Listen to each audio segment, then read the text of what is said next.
করব, এই বসে আছি সন্ধেবেলায়।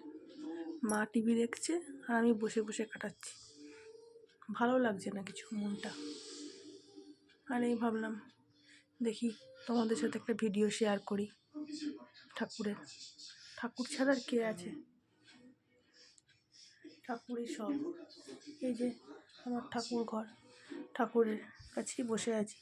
সন্ধে আরতি দিয়েছি, দিয়ে বসে আছি। ভালো লাগছে না, কি করব কিছু ভেবে পাচ্ছি না, তাই বসে আছি। যেমন একটু একটু কফি করে খাবো, এই উঠবো যাবো কফি করব, দিয়ে বসে বসে আছি। গোপালরাও বসে আছে, গুরু মহারাজ বসে আছে। এই সন্ধে আরতি দিয়েছি, এখনও ভোগ দিইনি ঠাকুরকে, দেবো একটু পরে ভোগ দেবো। এই বসে বসে এই যে প্রদীপ জ্বলছে, ধূপকাঠি জ্বলছে, ঠাকুরের বাসন দেখো না, সে ভোগ রান্না করেছিলাম, ঠাকুরের বাসন এখনও তোলা হয়নি, সব নামানো রয়েছে, তুলবো। টাটা বন্ধুরা।